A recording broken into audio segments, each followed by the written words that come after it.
Blend Radio 95,5.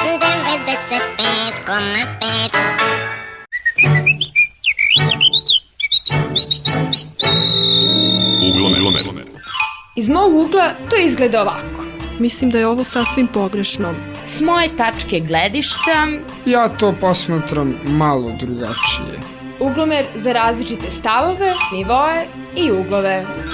Svoje stavove iznose Dejan Pribaković Orel ponedeljkom i Trendovac petkom tačno u 10. Reprize utorkom i subotom tačno u 10. Srpska dnevna štampa i mediji su se propisno obrukali ovih dana kada je u pitanju prioritet vesti i količina hartije potrošena na isto. Ponovo špijunske afere opsedaju naslovne strane i tako hrane Srbiju onim čega je već više nego sita. Zato ću ja ovo izdanje Uglomera čitavo posvetiti i početi vešću koja je po meni itekako obeležila ne samo proteklu nedelju. Nema više Danila Bate Stojkovića. Ne, nije on bio samo glumac. Bila je to ljudska gromada koja je razarala svojom energijom i snagom pozorištu, filmsku i TV publiku. Kada bi iz antologije srpskog filma i pozorišta izbacili sva velika dela u kojima je Bata ostavio trag, ostale bi verovatno samo korice sa par strana. Godinama unazad, u raznim dokonim ćaskanjima, kada se razgovara o omiljenim glumcima, uvek sam pravio sledeću listu. Na prvom mestu Bata Stojković, pa 3 mesta prazno, pa svi ostali. Imao sam tu čast i sreću da ga osim na pozornici i 2 puta lično pozdravim. Prvi put, 1992. godine, u vreme Vidovdanskog sabora i studentskog protesta u amfiteatru Filozofskog fakulteta u Beogradu. Bata se poklonio studentima, zatvorenim u taj prostor sa željom da istraju do kraja. Održao je govor, dobio aplauz koji je provereno trajao čitavih 20 minuta. Na kraju nam je u neformalnom razgovoru poklonio svoju misao koja nam je ostala vodilja i do dan danas. Sa suzama u očima, a posle jedne brutalne akcije policije rekao nam je očinski: "Deco moja, ovo što radite ne poznaje granicu plemenitosti, mudrosti i snage, ali nikada, baš nikada nemojte svoju glavu dati za bilo čije ideale. Izdržite do kraja." Drugi susret sa Batom bio je mnogo neformalniji i svakako nadrealistički, a tiče se naše župe. Svakog avgusta meseca u Vrnjačkoj banji se održava festival filmskog scenarija. Bata je voleo da ispoštuje sve svoje kolege i bude prisutan na takvim manifestacijama, ali po završetku oficijalnog dela bežao je od gužve i glamura. I tako, pored blještavih i luksuznih svetla banjskih hotela, odlazio je u planinu u naše Mitrovo polje. I tu se sklanjao od gužve i voleo je da popije piće u seoskoj kafani na ćošku kod Đure. Za drvenim klimavim stolom popio je od mene beli nameštaj. Naravno, vratio je turu. I tako, Bate više nema. A koliko smo izgubili, tek će se videti jer njegova harizma će sigurno rasti iz dana u dan. Bato, nek ti je laka ova srpska zemlja. Odlaskom Bate još jedno veliko ime srpskog pozorišta izgubilo je veliki svoj deo. Dušan Kovačević i njegove drame nikada više neće biti ono što su bile. Taj ubitačan tandem Kovačević-Stojković neće se ponoviti još mnogo godina u ovoj sredini. A Duško se u svoj toj muci zbog odlaska prijatelja oglasio povodom špijunske afere. U svom velikom stilu antikomuniste reče: "Mi smo već zemlja koja je ocenjena kao vrlo rizična za ulaganje i ovakvim postupcima se to samo produbljuje. Jasno je da to radi bivši režim preko svojih poluga unutar sadašnje vlasti. Nažalost, to su neki od onih za koje smo glasali. I kada bude ostao poslednji komunista i kada ne bude mogao više da hapsi i ubija, on će bušiti gume na biciklama", kaže Kovačević. Jedna od velikih Batinih uloga svakako je Ilija Čvorović, šire poznat kao balkanski špijun. Da Duško Kovačević nije morao mnogo da mašta, već samo da prepiše i uobliči našu stvarnost, pokazalo se ovih dana.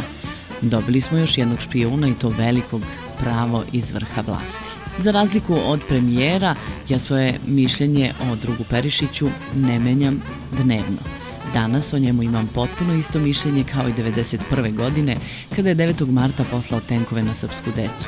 Isto sam mislio o njemu i kada je obavljao humanitarne misije u Zadru i Mostaru. I onda kada je prešao u Demokrate i postao član interesne zajednice zvane DOS. Ali moje mišljenje u ovom trenutku neće biti od presudnog značaja. Presudno je mišljenje, kao je uvek u posljednjih godinu dana, našeg premijera. Ako veliki Zoran kaže da je momčilo špijun, onda jeste. Ako kaže da nije, onda je nameštaljka. Ali da konfuzija bude opšta, ne zna ni veliki Zoran kako će. A kako onda da narod zna?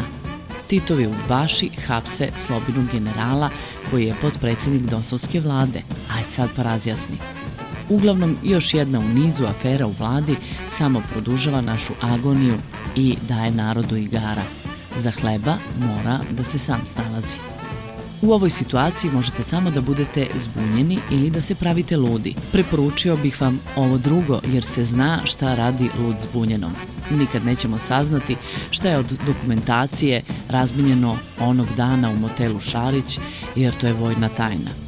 Kako neki krugovi uporno negiraju da je na inkriminisanim disketama materijal koji će definitivno u Hagu poklopiti Miloševića, baš bih voleo da znam šta je to ovaj mogao da dostavi Amerima na disketi, a da to oni već ne znaju. Pa dokazali su nam 99. koliko su revnosno radili špijuni mnogo godina unazad.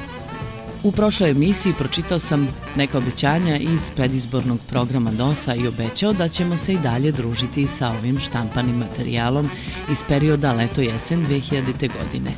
U brošuri Program demokratske opozicije Srbije za demokratsku Srbiju piše i ovo. Mi, dole potpisani poslanički kandidati koji ćemo činiti parlamentarnu većinu, obavezujemo se da ćemo već prvog dana prvog zasedanja novoizabrane skupštine izglasati sledeće. Rezoluciju kojom će se nova vlada obavezati da u roku od 100 dana stavi na uvid nadležnim skupštinskim odborima sve tajne policijske dosijeje prikupljene o građanima bez njihovog znanja. Zatim, svi članovi vlade i narodni poslanici biće obavezni da objave detaljan pregled svog imovinskog stanja i članova najuže porodice na dan stupanja na dužnost, kao i na dan napuštanja dužnosti. U predizbornim obećanjima DOS-a piše i ovo. Donećemo rezoluciju kojom se od Skupštine zahteva da odmah stavi van snage sadašnje zakone o informisanju i univerzitetu. I tako dalje, i tako dalje. Ima ovih obećanja još. Družit ćemo se i dalje sa njima. Hteo sam u ovom izdanju da prozborim i koju o novoj državi. Sa sve novim imenom Srbija i Crna Gora. Zar ima smisla? Ipak ja svoju emisiju i Trend radio smatram za ozbiljnu rabotu. Ova nova država to sigurno nije. Postade u ovoj zemlji praksa da kako koji vladar zajaše fotelju, odmah formira novu državu ili bar promeni ime. Tek toliko da uđe u istoriju. A neće ni ovo dugo da potraje. I mora doći dan da ova napaćena zemlja vrati svoje kršteno ime, Srbija. Da se više ne brukamo pred svetom i stidimo pred Bogom. Do sledećeg slušanja, mnogo pozdrava, vaš Trendovac. Trend radio. 95,5